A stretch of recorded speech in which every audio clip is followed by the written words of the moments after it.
Shauna Pritchett of the Able Center, a beautiful lady exploration center, and we are a nonprofit resource and support center for the everyday working woman. Our goal is to help women who are on a journey of becoming better mothers, daughters, sisters, wives, neighbors, and friends. And we're just here to support them. We're here to give them hope. We are here to solve problems and meet needs. And I'm so grateful today to have the amazing Miki Wright here with us. And I'm just going to let her introduce herself and tell you a little bit about her. Well, thank you so much for having me, Tashana. It's like I'm really excited to be here, and I really am appreciative of all the work that you're doing, behind the scenes with the Able Center. It's like I think it's phenomenal. And my name is Miki Wright. I'm a six-figure success mentor, and I help primarily beauty professionals, wellness professionals, and medical professionals with the tools, the training, and the support that they need to reach the six-figure and beyond mark, and really create a business that they love, that's profitable as well. And so I've been in the industry for 30 plus years. I'm second generation. My mom's a hairstylist, actually recently retired, and my sister is a hairstylist as well. So it's like I really love this industry, and I'm really committed to helping people grow in this industry. That's been, I guess you could say, a lifelong mission. Did you always know that you were going to be doing hair? Is this your first dream? Not at all. It's funny because my mom went to cosmetology school when I was probably about 6 weeks old or so, and she was in it. I was one of her first models under the dryer with rollers in my hair in my high chair. Okay. And my sister was born a little bit later, and after that, she kind of stopped for a little bit, and she went back into it when I was about somewhere between 9 and 11, and did hair shows, and she taught cosmetology schools. Like then she went back into the salon, opened up her own salon, and lots of different experiences. I got to travel to hair shows with her, and that was always fascinating. But fashion was really my first love, and growing up, I honestly had no thought about going into the industry. I didn't think that I wouldn't. I didn't think that I would. I just never really thought about it. And so my sister was much more interested in hair from an early age, and she was actually working in the salon with my mom doing, I don't know if you guys remember, like the zillion braids. It's like she did that at probably 9 or 10 years old. And so she's kind of have more of a lifelong passion for it than I have, but I kind of fell into it and then I fell in love with it. So So that, good. So yeah. good. Um, so in your, I know I've been knowing you for quite some time. You've actually mentored me in so many ways, and I love that. And I so appreciate you for just giving your heart to this industry.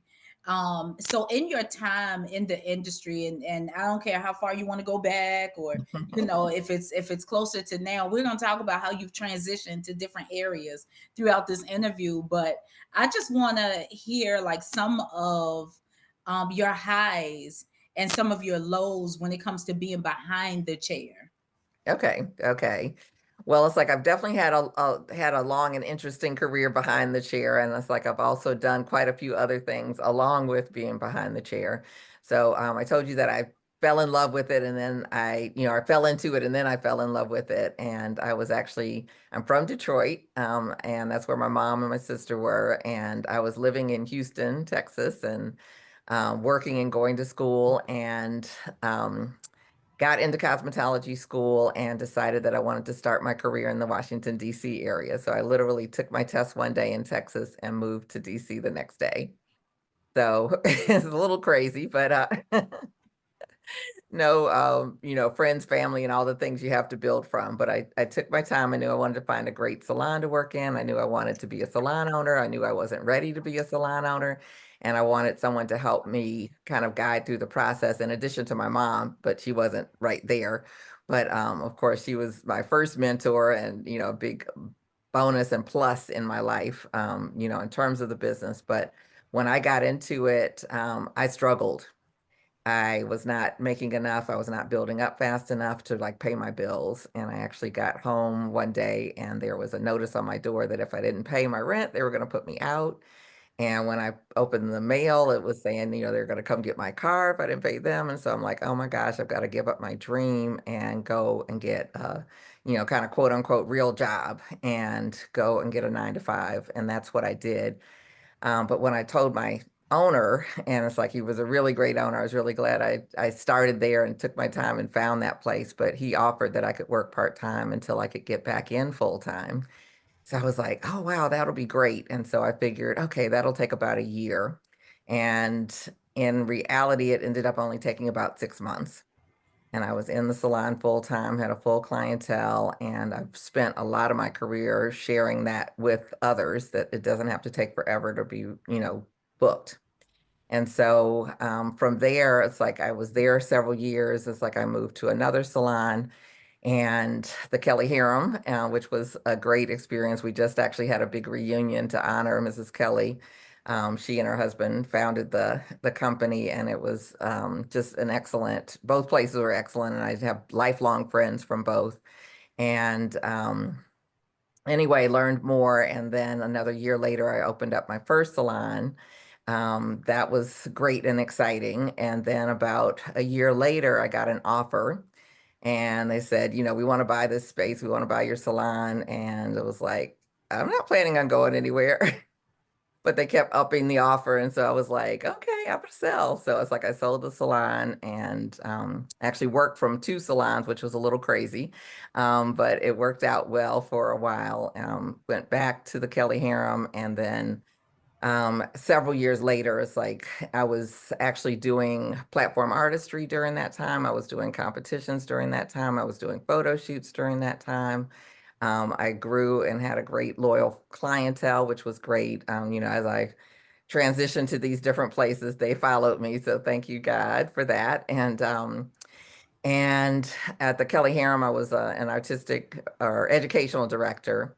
And so that was a great experience. And then I ventured back onto my own because I actually was traveling um, most weekends and I was teaching, and I actually had a video training series on doing hair. It's like fabulous finishes was my thing. So I taught fabulous finishes, which was a systematic approach to hair design, and it gave people the tools that they needed to be able to um, put together a really great hairstyle quickly and have their clients leave looking fabulous.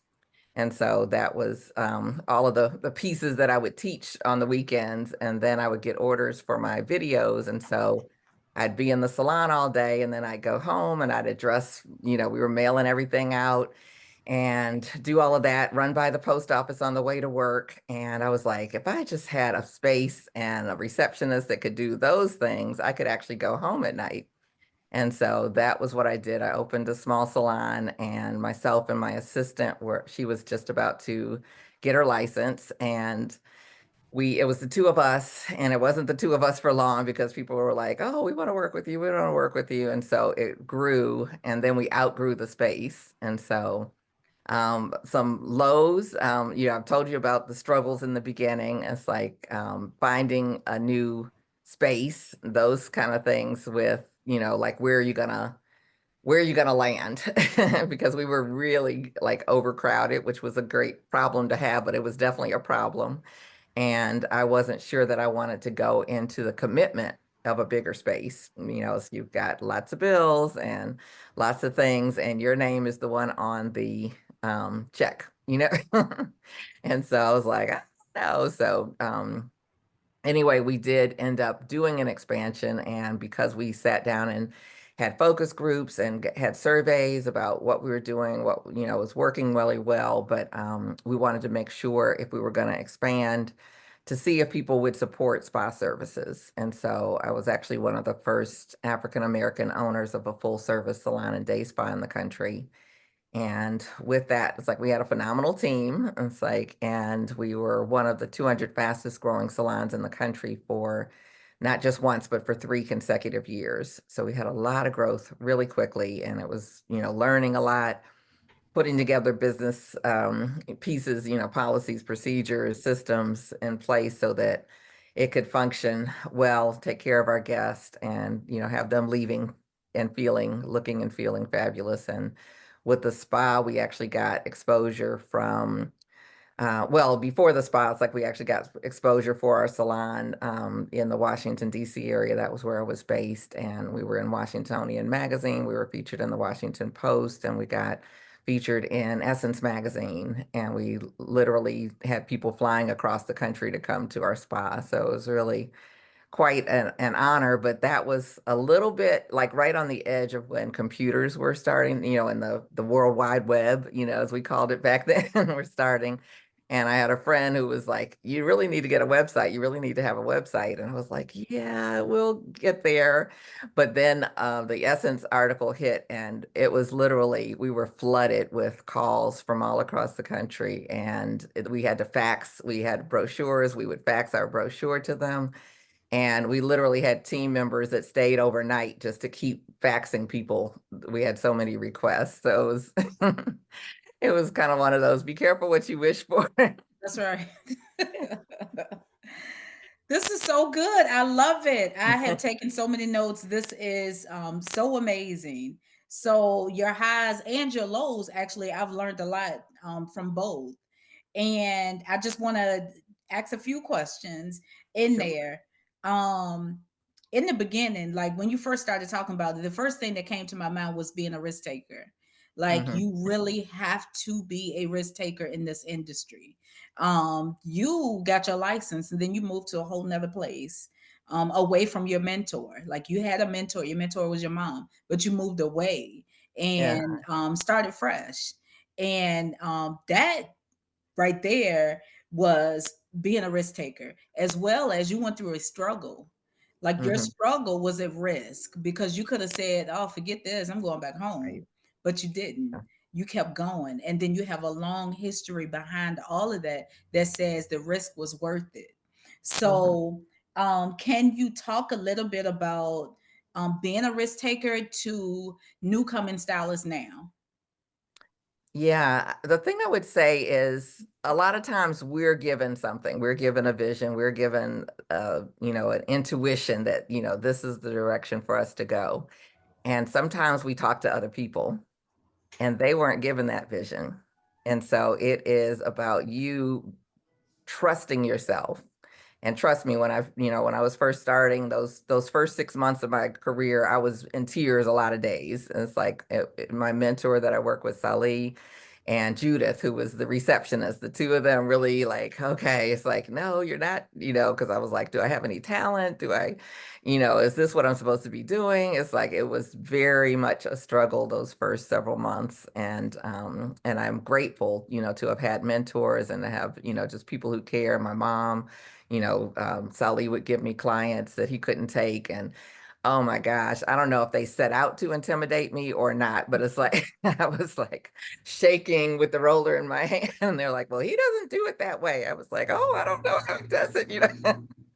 And my mom was just like, you can't do it like him no matter what. So it's like either they're going to sit there and be comfortable and let you go ahead and do it or not. And so it was like, yeah, you're right. I'm never going to like morph into him. And so one example, it's like you were noticing some of the awards and stuff behind me, but it's like the one award I ended up winning, but it was the Proud Lady Beauty show that they no longer have anymore. But it's like I was the grand prize winner of their very first show.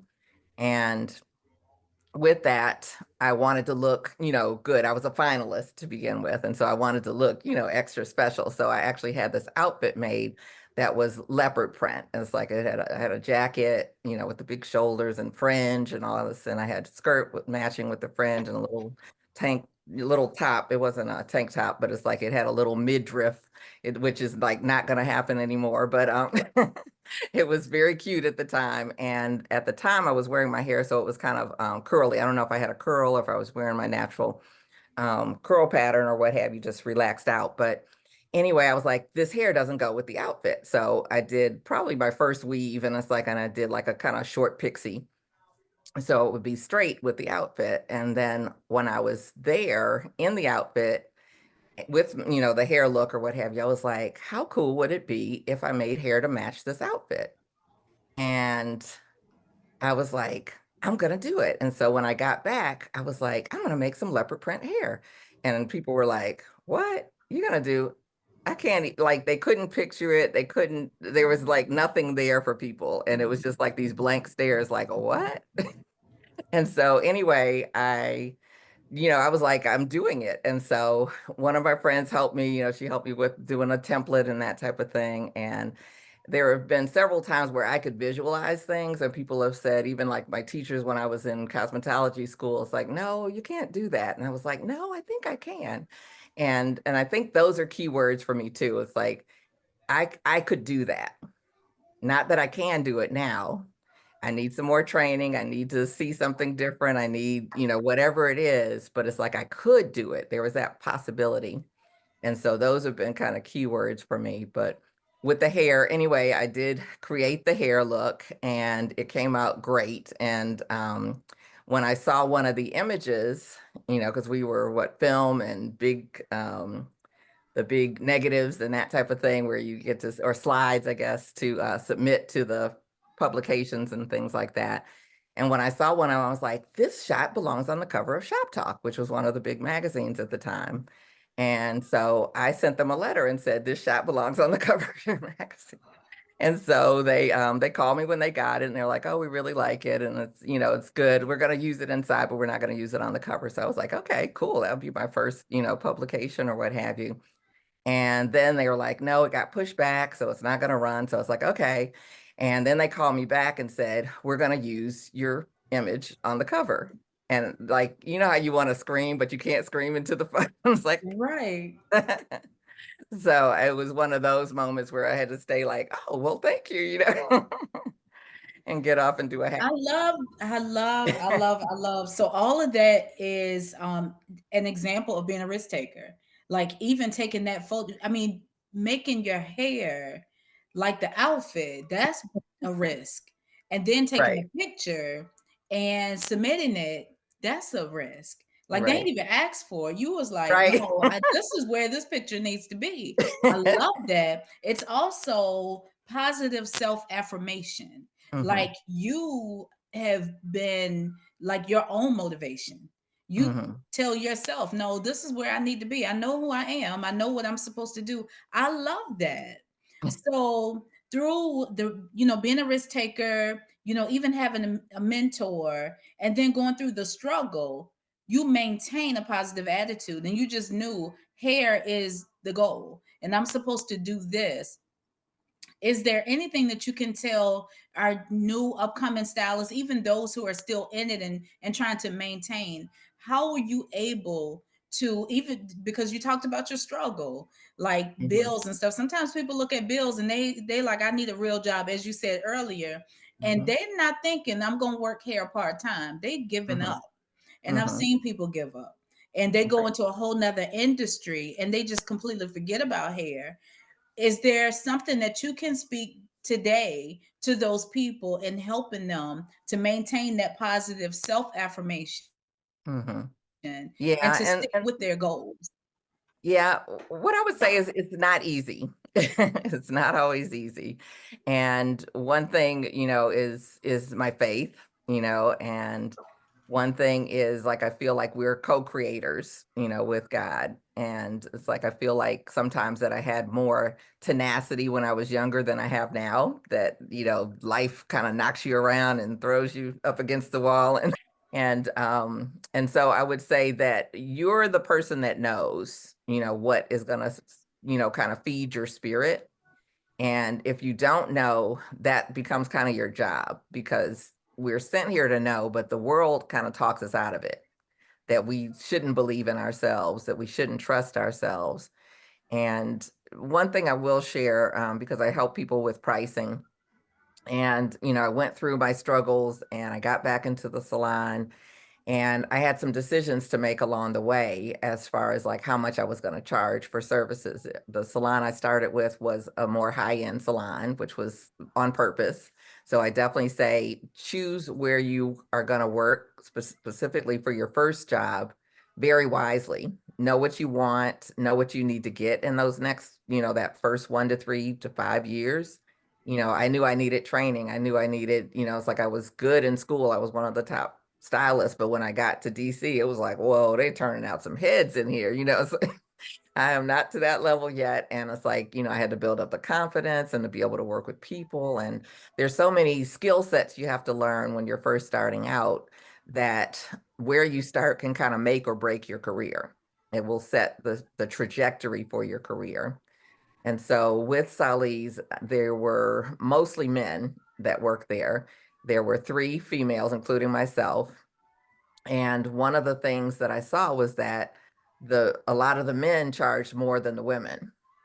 And when I first started, after struggling, after not building up a clientele, having to go get a regular job, after coming back and, being able to build my clientele, I was just like, no, I'm not charging less. And I don't know exactly what that was inside of me. But it was like, no, it's like there's no reason for us to charge less. And as women, a lot of times we think, well, I've got to take care of everybody else and make sure that their pockets are okay, or make sure that, I'm not that person that they're saying, well, who does she think she is? Or, there's all these messages we've received. Don't use your voice. It's better to be heard than seen, or seen than heard. And we get all these messages and we shrink, and we don't need to shrink in this industry. It's like we are bringing great things to the table, and I'm, assuming that you're serious about your craft, and I'm assuming that you're taking classes, that you're using good products, that you're professional, that you're there, to take care of your clients on a regular basis, that you're not, unprofessional and not showing up and late and making people wait and all those kind of things. But it's like if you're on your game, you should be making what you need to make, because you don't need a part-time job in this industry.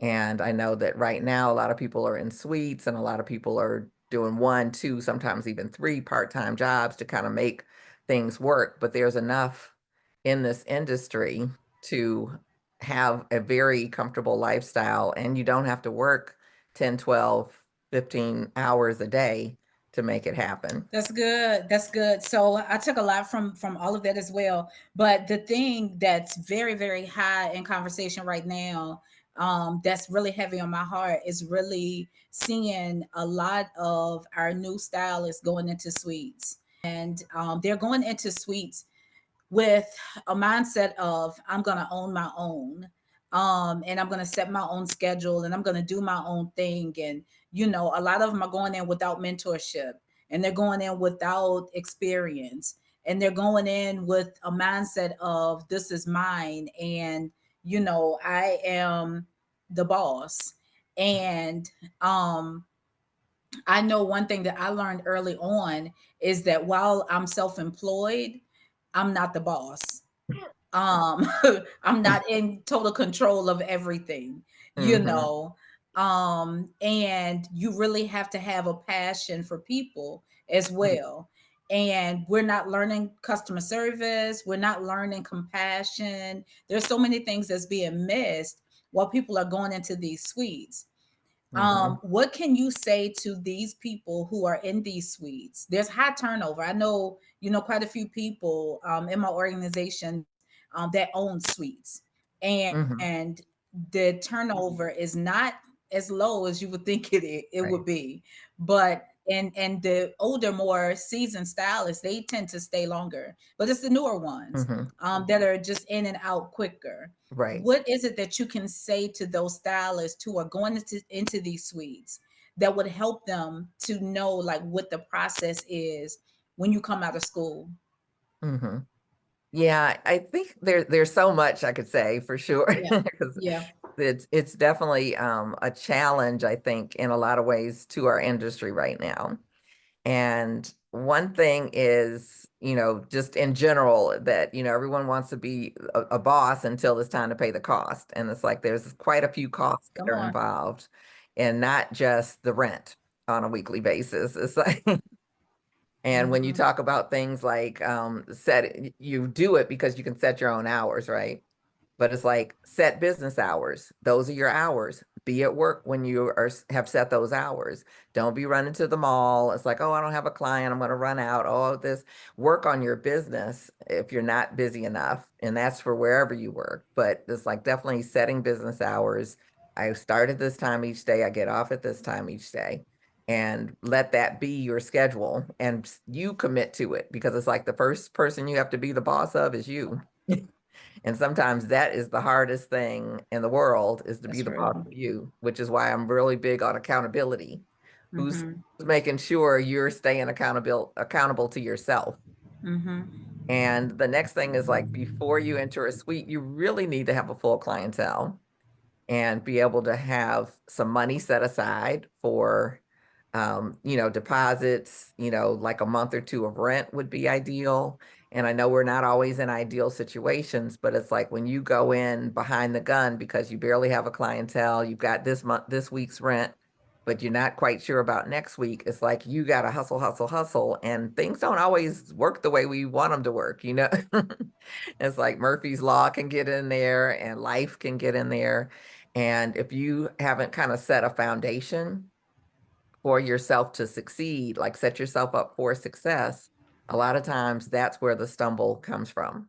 It's like I've talked to a lot of people through the years, because I've helped a lot of people become six-figure stylists. And people will come like, I want to do this or I want to do that. What do you think? It's like, okay, well, how much do you have set aside for starting your business? I haven't seen one business that runs without any money. And maybe I've missed something along the way, but they all take money as far as I've seen. And so if you don't have any money, it's hard to start a business. And it's like, what do you know about business? What do you know about marketing? One of the things I ask before I meet with people is like, what's your marketing plan look like? And most people don't have one. Some people say social media, which isn't a plan, but actually a tool. It's like we don't have we don't have an understanding of what we need to have in terms of how to market and get the clients. And then the next thing is we have what I call a leaky bucket. So we have clients coming in and we keep saying, I need new clients, I need more clients. And it's like they're coming in, but they're leaking back out through the bottom.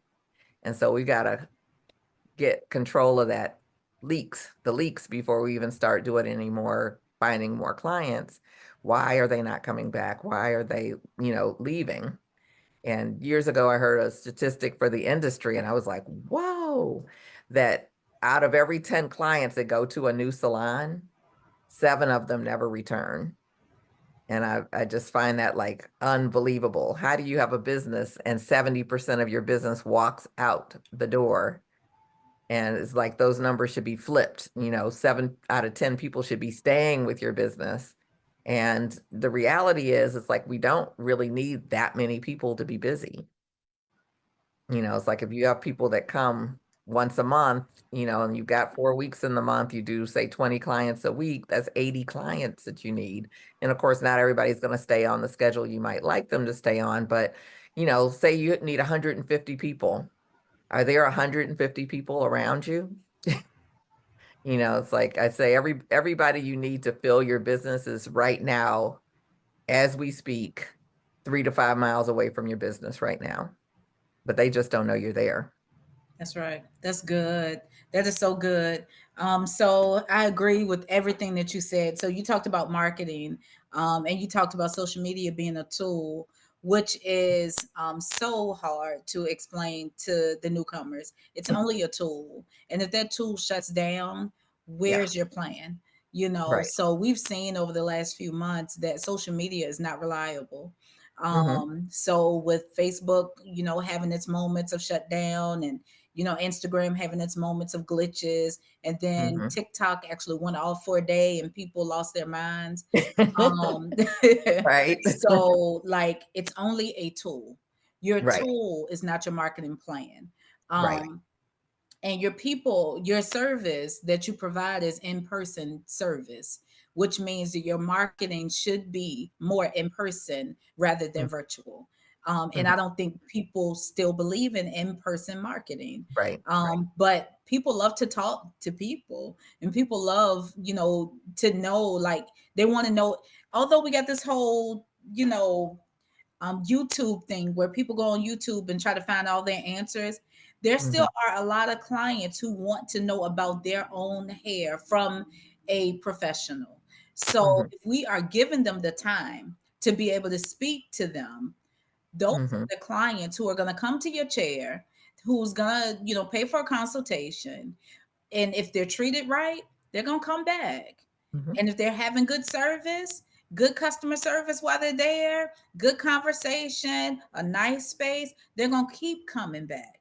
And just Right. like you said, most of your clientele is right around you. All you got to do is do treat them right, they're going to come back. Right. Yeah. So being able to teach that, it can be hard just depending on the person. But I'm going to explain, like, this one scenario, and I want your input. Like, I have a group of hairstylists, as you know, a group of beauty professionals, and we have conversations around some of these things that we see and how we can help, like, the students and the those who are newer in the industry, even ourselves, because sometimes just because we've been in the industry for 30 plus years don't mean that we still learning. We still learning. Oh. Um, but there's a scenario where one girl had posted on social media about um she used all caps and she was angry because people were calling her for hair appointments Mhm. and she didn't want to take calls, but she used Mhm. all caps and some choice words. And so our conversation behind the scenes was, what could she have done differently? So I've heard different responses from different people. I had my responses. I know, I wish I could show you the the message so you could respond Mhm. better. But if you have an understanding as to what I'm saying without me giving too much of the information here, Okay. how would you respond um to someone like that, or what could you say to her that will probably help her to Mhm. be able to get her point across without showing anger on social media? Well, one, I guess the last part that you said, showing anger on social media. Let's start Yes. there and we'll work backwards. How about that? Right, right. One, social media, if it is indeed your marketing tool or your marketing plan, whatever it is for you, it's like you need to be very aware of what you're putting on social media, because is what you're putting on attracting or repelling the audience that you want to sit in your chair? Not the response that you want to get, because you'll get a lot of, yeah, girls, I don't know why you put up with that or why she said that and she should have, and all of that can feel very rewarding to our ego. But what is it doing to your clientele? It's like there are people passing by it saying, ooh, I'm never going to that person. And so we'll just leave that there. So think about what you're putting on social media and the impact it has on the people that you want to attract into your chair. And so from an angry standpoint, there are all kinds of situations. It's like, this is a people business. At the end of the day, there's nowhere around it. This is a people business, and people can be a handful at times, and we enjoy them at other times. They can be demanding. We can, make a mistake. It's like there's all kinds of things that can happen in a day's work. And so venting and needing that venting is cool. And some of the stuff is funny, but it's only funny to you and, somebody who understands, from behind the scenes. It may not be that funny for your client to see it posted on social media. So what I can say that was always a big help for me, and I don't know how many people do that now, but going out to dinner after work, sometimes alone and just getting served, instead of being the server, and enjoying a good meal and unwinding is a good thing. And sometimes it's going with a friend, and you guys laughing and venting and whatever it is that you need to get out. Not ever using any names because you never know who's listening, but really just having that escape. And so one thing that I heard as I became an owner was always vent up, not down. So if you have a team, you should be venting to your peers, not to your people that work with you.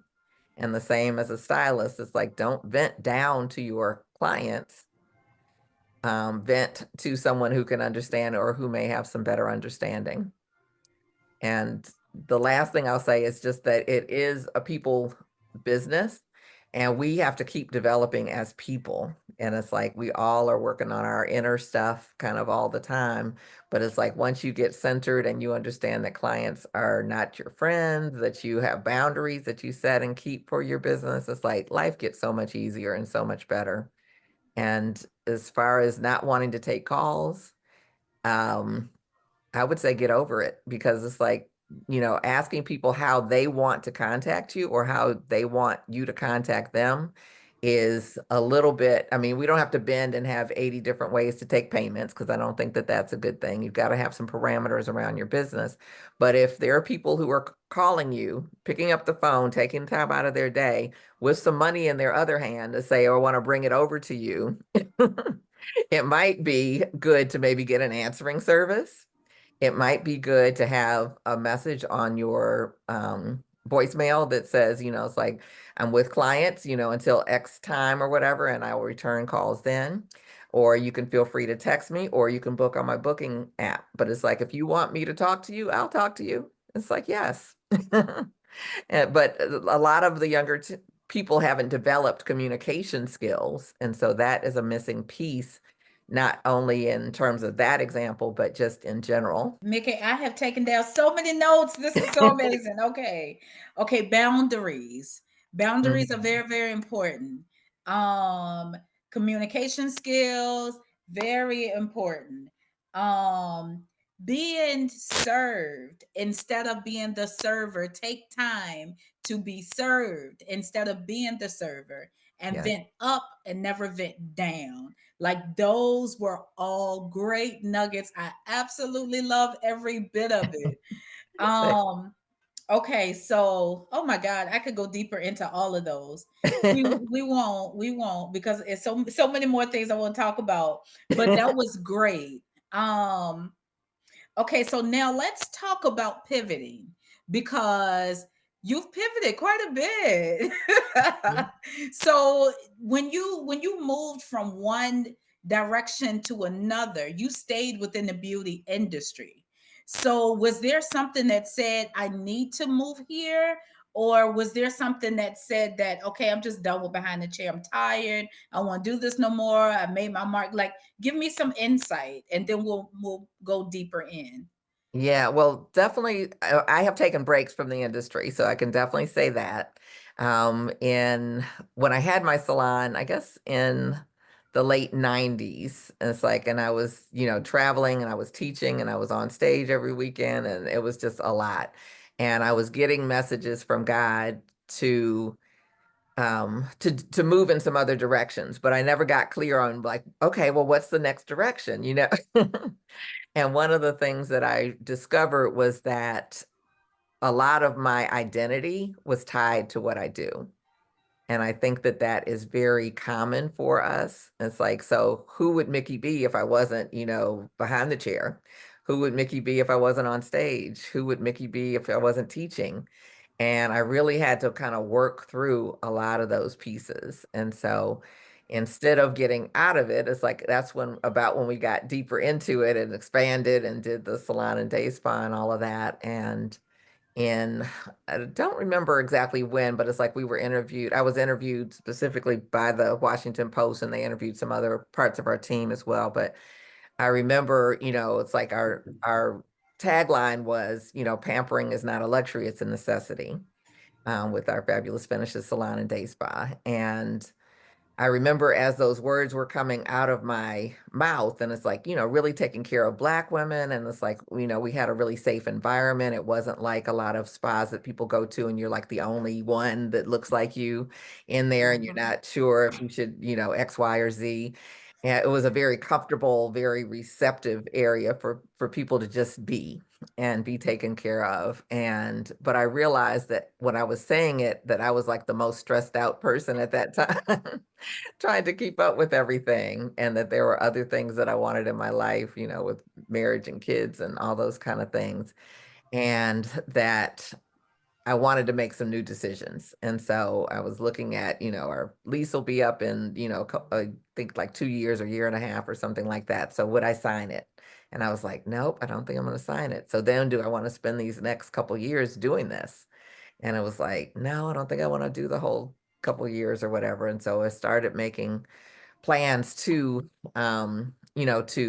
sell and or close the salon. I really wanted to keep the team together because we had such a phenomenal team, and the stability that was there and the clientele that was there and all of those things were very important to me. And we weren't able to keep everyone together, but for the most part, they were able to stay and we were able to sell, and it was a lot. But then that next year, it wasn't really until the following year that I realized it's like, I think I was depressed last year because it's like I was not myself, after, shutting everything down and moving forward. I was still styling hair, but, if I had a cancellation, it was like, oh, okay, I'm going home now. And that was never me. It's like, okay, well, who's on the waiting list? Get them in, let's go. And so I think it's looking at different phases of your life and of your career, and even by the time I finally got out, which was partly because my back was having challenges, I think God was like, okay, you're not going to listen any other way. Let me, shut you down here. But there were times, kind of in that time frame where it's like I didn't even want to hear anybody complain about their hair. Like I was at Sally's and somebody's like, well, my hair just doesn't do this on this side. And I'm like, would you just, hush, lady? This is not even important, you know. So it's like at that point, I definitely, I wasn't in it, but it's like I knew it's like I had made the right decision to step away from everything because it was like, I don't want to hear another complaint about hair. And so anyway, I was out of the industry for a while. I did mortgages, I did some creative real estate investing, I did several different things. And then in 2007, I think it was, I had been out of the industry doing teaching because I even after I stopped the salon, it's like in the spa, I was still teaching for a couple years and I had been out of it for about 5 years. And Bronner Brothers honored me with a Legend Award. And I was like the youngest person to get a Legend Award. And I was just like, who remembers anybody 5 years after they left? It's like, and so it was very humbling and very much like, oh my gosh, maybe I do have something else to give to this industry. And I kind of looked at the landscape. You always got to look to see where are the gaps and that type of thing. And at that time, there were a lot of people who were teaching great hair, the cutting and the styling and the coloring and all of those things. So I was like, I didn't want to do that anyway. But I was like, nobody's really teaching people how to build a clientele, how to really create consistent income on a regular basis, how to, create a business that they actually enjoy where they don't have to, at that point, it wasn't so much about shorter hours, but about really creating, that six-figure level income that you may want as a stylist or what have you, and how to do that. And so that's what I came back with, and I did a book series and came back to the industry that way. And it's like, and then I've dabbled in and out of doing hair. It's like I was a salon market trainer for Ulta for several years. I I relocated, so I stepped down from that position and I worked as a stylist and then left. I was like, okay, I've had enough hair. And I did someone with like enough hair for four people, and I was like, oh, that's enough. And so I stopped doing hair again, and I became a salon manager. It's like I went back to doing hair because I missed the people. It's like I had, relocated here to Raleigh where I live. And I was like, I miss talking to people and finding out what's going on. And, it's like there's that whole social interaction and stuff. And so I went back to it and, at some point became a manager at Ulta. And then I worked for Revlon part of the time. And my last salon was with an Aveda salon in the mall. And so I've definitely had some good experiences. I definitely have made decisions along the way that I felt were the best decisions for me at the time. And then when I was getting out of or trying to decide, should I just kind of hang up my shears at this point? And I called one of my friends and she was like, I met you back in like 2007 and you didn't want to do hair back then. I was like, oh yeah, I didn't, did I? So I was like, okay, I'm done. And I've been coaching, pretty consistently since 2008. And so helping people, with the trainings that I have, like good Get Fully Booked is one of the trainings, is like for the newer stylists, anyone that's in a suite, anyone that's struggling.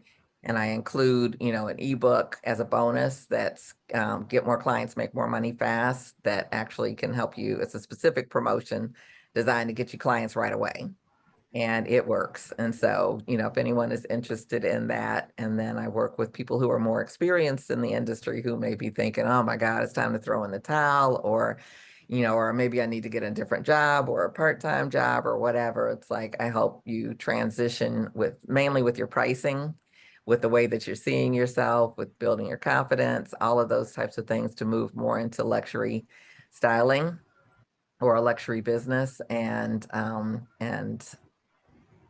add at least $25,000 because the average hairstylist right now is leaving $25,000 a year on the table. So, Wow. Wow. Wow. Okay, this is so good.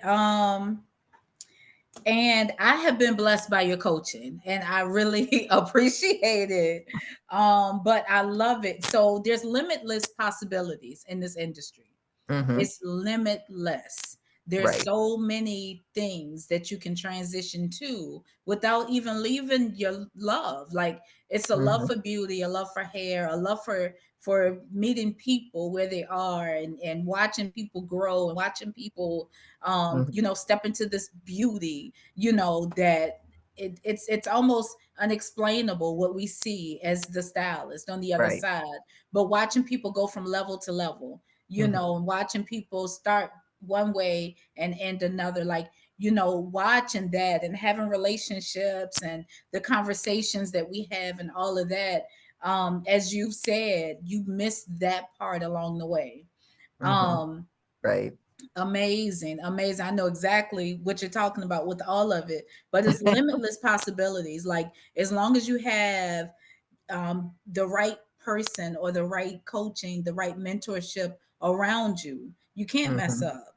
There's safety in a multitude of counselors. So hmm if we really understand what the word is telling us, even in that, like, keep the right people around you. Somebody is going to help you with the right conversation, with the right coaching, with the right mentorship. You're going to be able to stay in right alignment. And sometimes you may have to pay for that coaching. Sometimes you may have to serve, for that coaching. Sometimes you may have to stay connected. One of the things that I am noticing a lot of is that people want mentorship, or maybe they don't want mentorship. They want answers, but Uh-huh. they don't want the mentorship. hmm Mentorship is more than just getting answers. Um, even in coaching, we know coaching normally comes with a price, but I think one of the things that we talked about in our group not too long ago was when people have asked for mentors, they don't make themselves available for the mentor. And if hmm you are a mentor, we ain't got time to be chasing people. We don't Right. have time to chase people. We don't have, like, we how do we get people to understand their role in being a mentee, or being a person that needs the coaching, that needs the help? How do we help them in knowing how to, maybe it's how to be a student? Yeah, you're asking quite a bit there. It's an interesting question. It's like I really only enjoy working with people who want to work. I don't do any trying to help change people that don't want to change. It's exhausting. It's like I would say this, with say my hiring process and those types of things. We didn't talk about that, but it's like I went through a bunch of different challenges with hiring and getting an assistant and having a revolving door and having craziness and all of that. And one of the things that I did was create a system for it, so that I could do it, well. And there are hoops that people need to be able to jump through before we're even going to get to the point of offering the services. And I think sometimes it's us in terms of who's offering it, valuing and helping them understand the value of, because people don't want to go into a commission salon because they want to work for themselves. I get that. But do you want to work for yourself and make less, or do you want to work for someone else and make more? Because I can show you how I can triple what you're doing in the next 2 years versus what you can probably do on your own. And so if they're interested in that, then we'll move forward. If they want to work for themselves, then cool. It's like maybe it'll be, timing is everything. So it's like if they're not ready to set the parameters, set really clear parameters as far as what it takes to work with you, what is expected so that they'll know and so that they are clear, and then hold people accountable for what they said they wanted. That would That is be, so good. Okay. Help people who want to be helped. yeah. Um, if they don't want to be helped, we can't force ourselves on them. Nope. That's pretty much what I got from that. It's like I'm not in the business. I can't remember the exact words that you use, but you're like, I'm not in the business to, help people that don't want it. So you put Right. systems in place to put the right people in the right Right. seats. And Right. that's good. And Exactly. one of the things that I stand on, I tell people all the time, I'm a builder. Hmm. I build people, places, and systems. Hmm. And systems are in place to build people. Right. Without the Absolutely. systems, you can't build the people.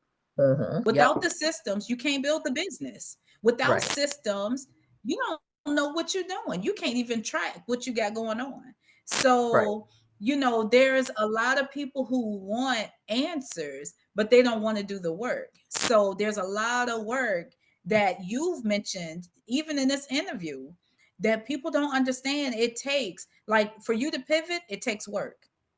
For you Mm. to go from one city to another city, another state, wasn't it? It was another whole another state.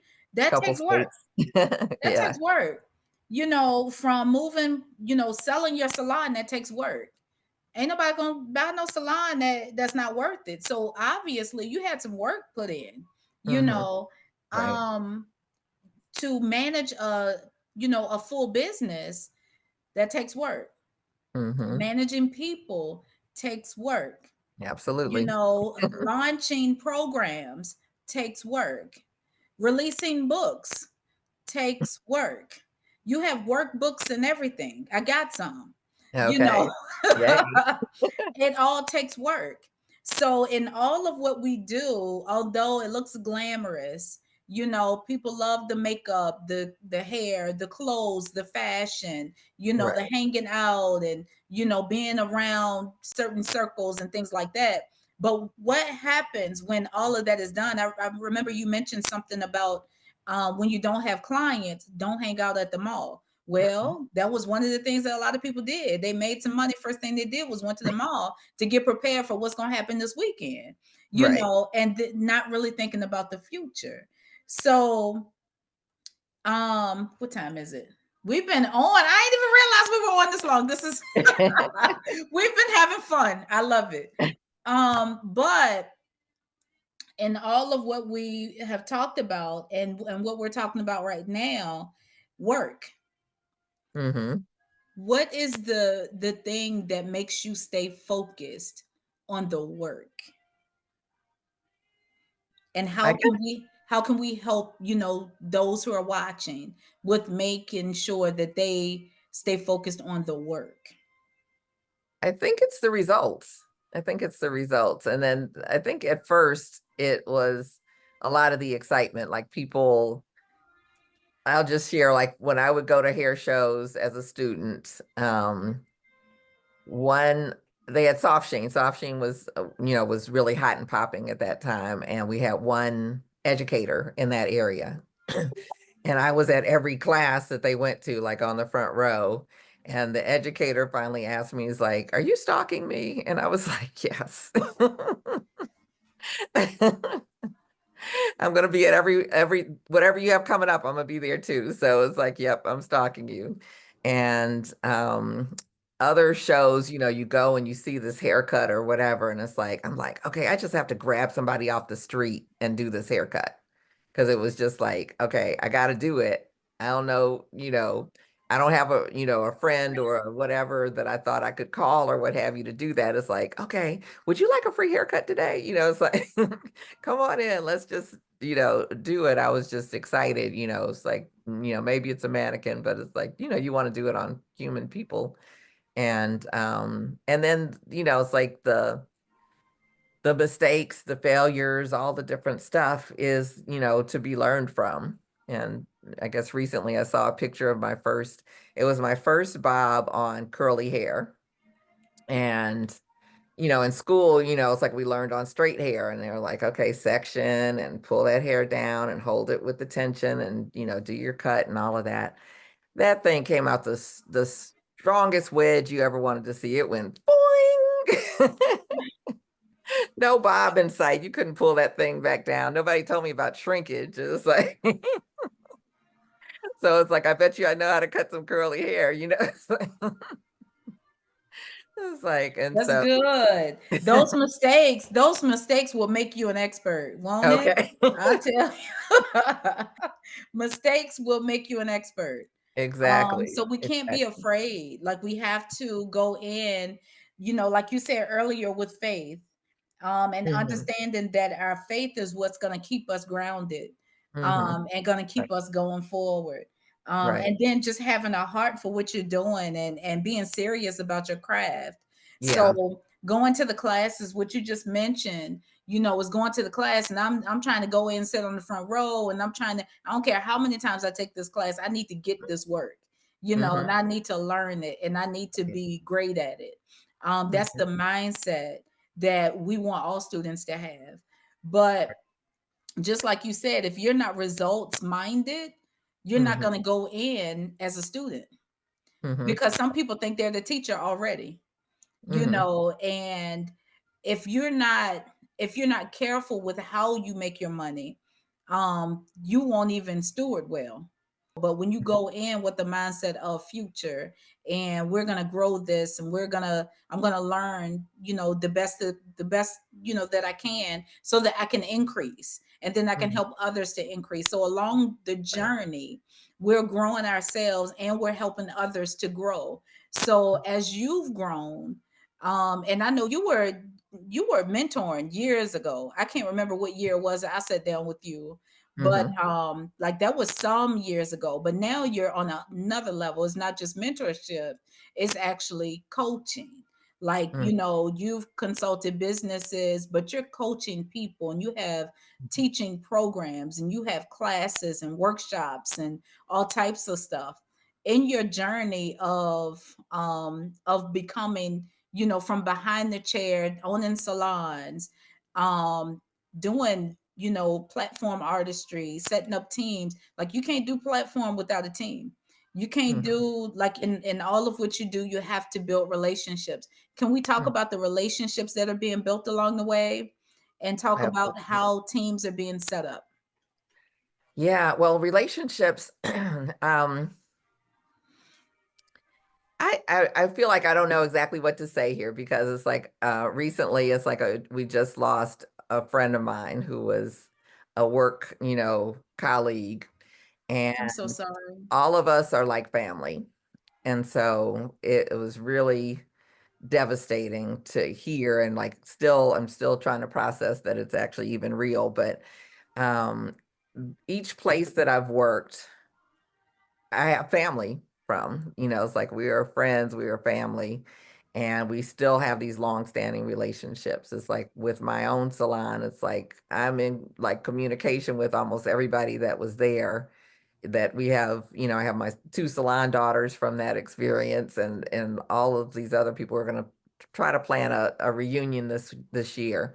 But it's like the relationships are priceless, and it's like I was in the DC area with, the majority of my career, and went back for the service and was driving through DC and just thinking about, all the clients that lived in certain areas right where I was passing through that, came to that first salon, that followed me to different places that I just, loved and adored. And, all of the people that I've met, I was like, the DC traffic is crazy to me right now. So it's like, I'm glad I don't live there, but I'm so glad that I chose to live there because most of my lifelong friends and connections are from that time when I was there. And, like I said, we just had a reunion for Miss Kelly, and I ran into, she's my goddaughter's mother, who was one of my first, one at that first salon at Sally's. It's like we were in the same room together and hadn't seen each other in years. And it's just like, no time has passed. And it's like, so the relationships, I think, are everything. And they gave me all types of opportunities. Anyone old enough to know John Atchison, it's like he is the hair cutter, And he is still a mentor to me, but definitely early on, it's like his cutting classes were like none other, hands on. And he was coming to town, and I could either afford to get in the show or afford to take the class, you know? And so some of my friends that I work with, they were going to be doing, educating and platform artistry and stuff. And so someone put me on the list as a model so I could get in the show so I could pay to take the hands-on class. It's like there's nothing that can replace, those types of experiences. And so, knowing people's strengths and their weaknesses and where they fit in, it's like we have put together like all sorts of teams. We got the opportunity to go to IBS, New York. It's like I've taught there for many years at that hair show, but it took me many years of writing letters to Hazel Van Landingham. It's like I don't even know if she's still with us, but it's like she was the person in charge of that show, and I wrote letters several times a year, every year to try to become an educator. And by the time they contacted me, I was like, I don't even know if I want to go. But it's like we took our whole team, which was all female, and we had a whole stage presentation with our team, which some people, were there and they're still like amazed, like, wow, it's like there's very few like all female teams and where that hair is coming off popping, And so it's, pulling everybody's strengths. I think working to your strengths is always the best thing. And if you're leading people to help them focus on their strengths, it's like the weaknesses may only get so much better, but focus on your strengths and things come together. And it's like one of my salon daughters, great choreographer. And so, she would help put the models together and how they would be, coming out and all that kind of stuff. And we'd select music and we'd have, a lot of collaboration, a lot of great energy and, and people feel that, it's like that's the thing that we often don't think about, like maybe what's changed with your business if you've been in it a while. Where's your energy? What are you waking up passionate and excited every morning? Are you waking up like, oh God, I got to go there again? And so, looking within and as a newbie, looking at, it's like, am I going in ready to have a great day, even though I don't see anybody on my book? It's like, let me make sure the place is straight. What am I doing for my marketing? Let me get that all set up. It's like, let me take this time to prepare to get busy because I know I'm going to be busy. That's good. Mindset is everything. Mindset Hmm. is everything. That is so good. Um, Oh, this was so good. Relationships are priceless. I agree. Relationships are priceless. That's with your coworkers, the team that you set up, fellow stylists, as well as your clients. Like Hmm. relationships are priceless.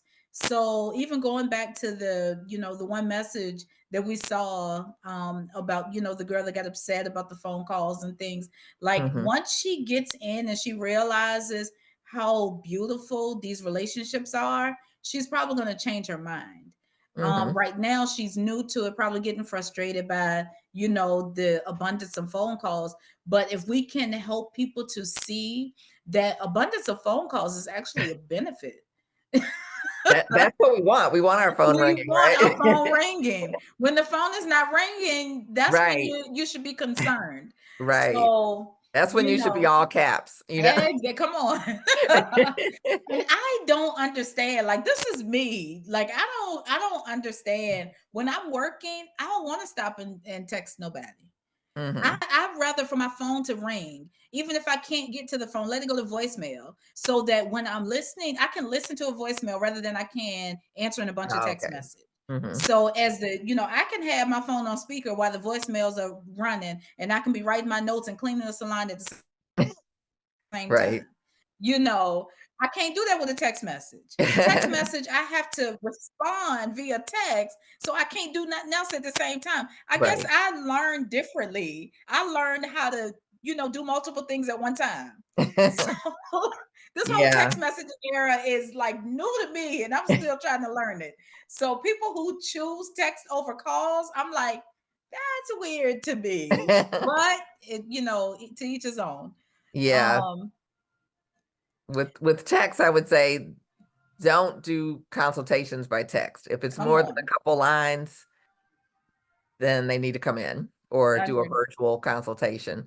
But I've seen so many problems created by it's like, oh, well, we already did the consultation. It's like we talked about X, Y, and Z. It's like, and now everybody's confused and Right. nobody's happy.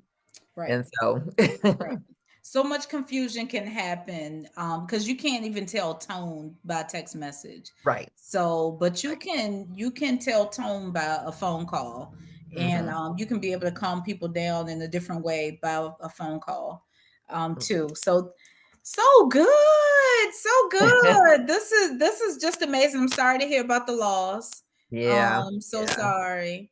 But it was, Um, it's good we can all come together, and right. help each other. So, Right, right. yeah.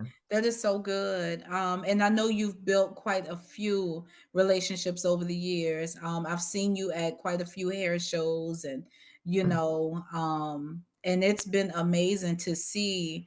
Like I can't remember that one that you did here in Richmond.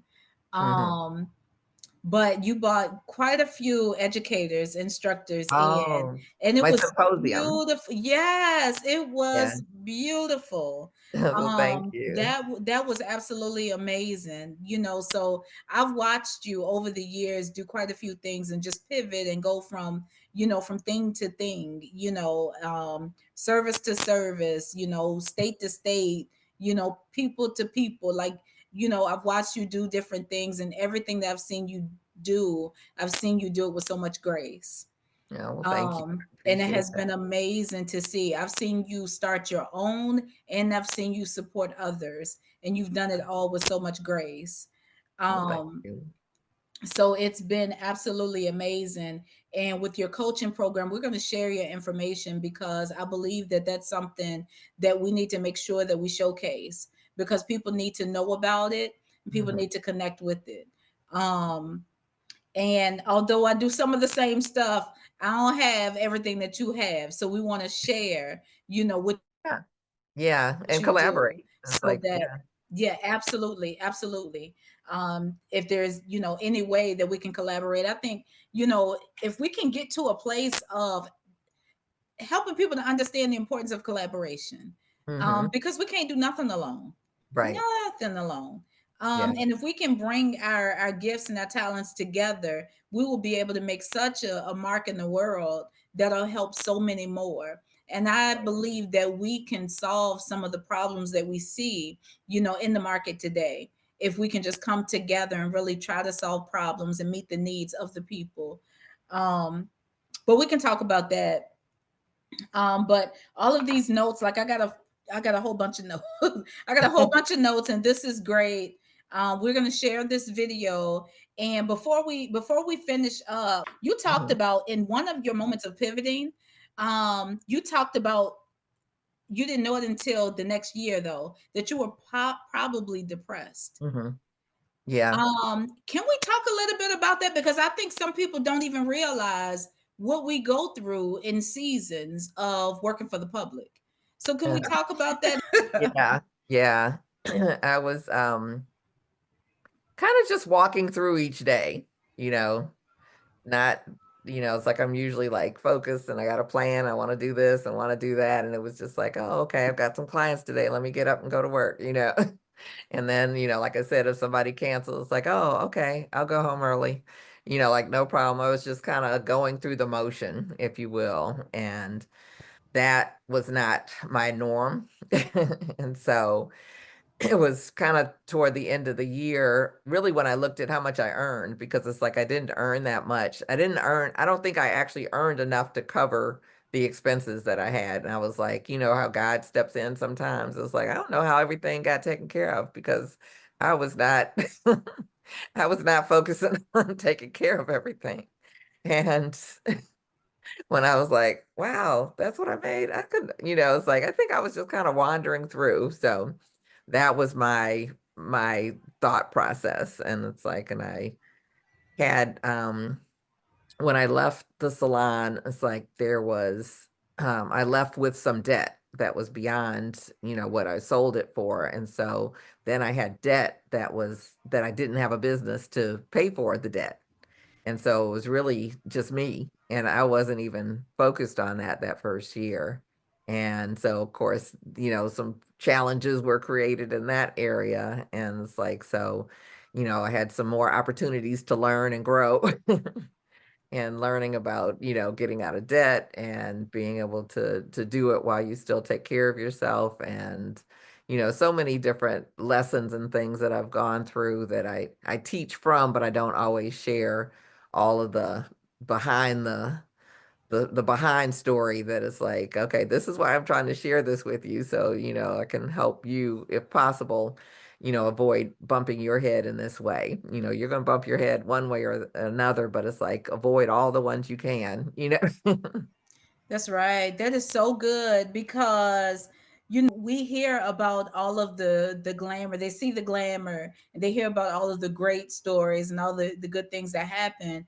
But we don't share a lot of those times when things aren't as favorable.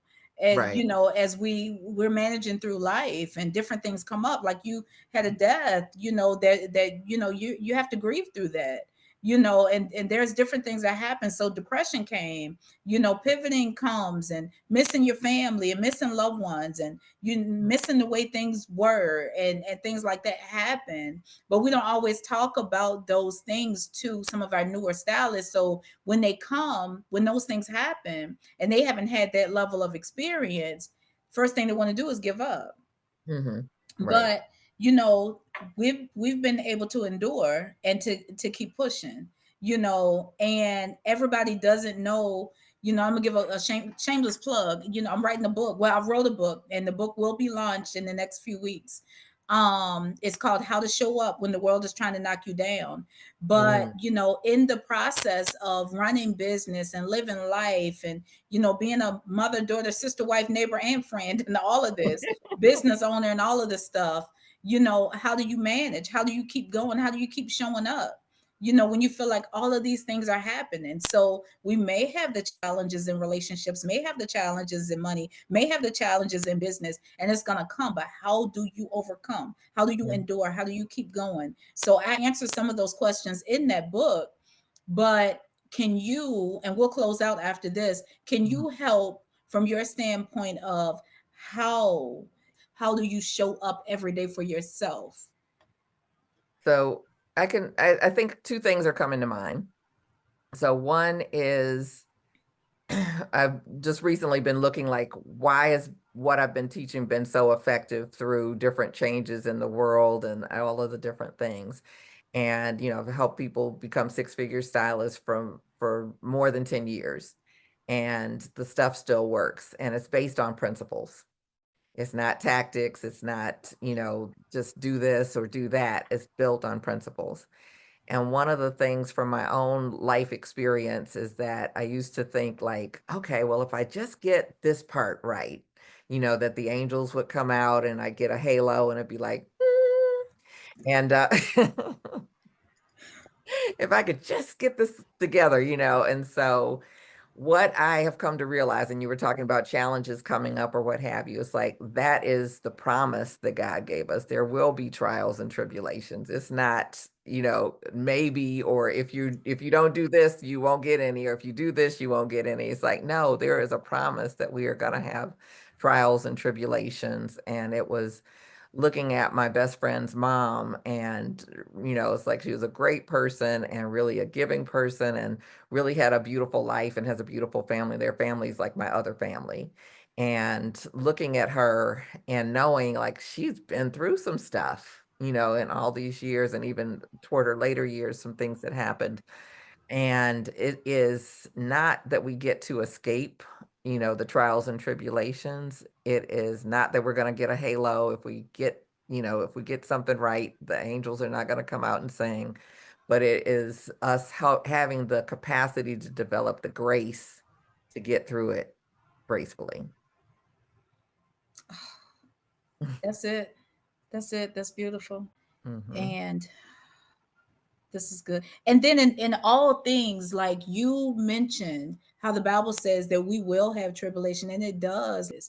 And in everything that happens, it's gonna build us and grow us and get us prepared for the next level.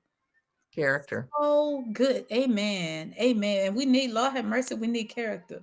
We need to Mhm. build our character Right. in these streets, in these entrepreneur streets. Absolutely. Yep. Yep. We need to And it'll build build our you. character. It'll build you. And yeah, I had a friend Yes. not too long ago, not even she's not in the beauty industry at all, but she was facing a lawsuit and she's like, "Have you ever had a lawsuit? Like all of this stuff has happened and you've had this great career and everything." It's like, "Yeah, I've been part of a lawsuit a couple times." You know what I Mhm. mean? And it's like you don't it's not the first thing I think to share, but it's like, yeah, it's like you may be sued, it's like you may have this happen. It's like you may have that happen. And, it's not necessarily going to be a smooth, rocky road, but it is, staying the course, keeping the focus on where you're going and kind of putting on blinders. That's biblical too. It's like, don't look to the left or to the right. It's like, Come keep your eye on on. what you're supposed to be doing. It's not always easy. And especially right now, it's like we are in distraction city. Minutes later, I'm like, I forgot what I came on here to post, didn't get it Exactly. posted, been involved in everybody else's life. Right, right. So we're definitely in a time now where we have to focus, Yeah. because it's just so much going on. And one of the things I definitely heard in the spirit was, don't allow other people's problems to overshadow where I'm taking you. Because even in times like this, God is still moving, and we Mhm, can't allow other people's distractions or other people's issues to distract us, because mhm, he's still moving, he's still working, he's still doing some things. And even in the midst of trouble, even in the midst of trial, even in the midst of tribulation, and just so many other things, God is still blessing. He's mhm. still he's Right, still on the throne. He ain't going nowhere. right. And and we're gonna keep on building these businesses, we're gonna keep on building these people, Mhm. and we're gonna keep on building these systems. So this was amazing, Mickey Wright. I am so glad that you were able to come on and share all of what you shared, just a wealth of knowledge. I so appreciate you. Mhm. I wish we had more time, but we've already been on a long time. I Okay. am going to I Oh am my god. going to we're going to talk about, actually getting you in the room, because we Okay, want you to sit at a table with other stylists, okay, um, and just have some roundtable discussion, just to okay, help some people one on one and talk through some things. Sometimes, we can get our answers in a group conversation. And I think that's going to be amazing.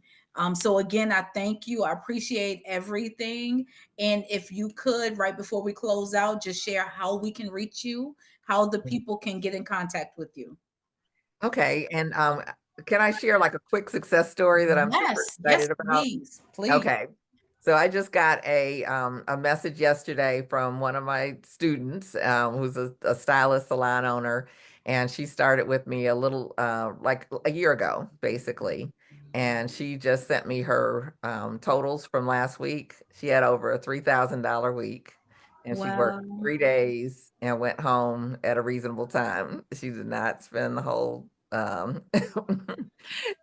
12, 15 hours in the salon doing all that. And it's like, and she was like, it was way more than I made last year. It's like, yeah. And she was working more days. And so it really, it's like it works. Yes. So good. That is so good. Thank you for sharing that. Yeah. Yeah. So it's like with the luxury business blueprint. And I want to just offer a quick gift if I can, to everybody listening or watching. It's like to get my new guide. It's a quick start guide to adding another $25,000 to your salon suites income this year without working harder. So if you are interested in that, just visit MikiWright.com, which is MIKI, just one K, guys. No C's or anything else, just MIKIWRIGHT.com, and it's /grow, GROW. And then you can follow me on Instagram at Miki Wright as well, MIKIWRIGHT. All right. It sounds good. Yay, sounds good. And we will also add your information to our resource database. So again, Mickey Wright, thank you so much. I so It was so much appreciate fun. you. Thank you so much, Deshauna.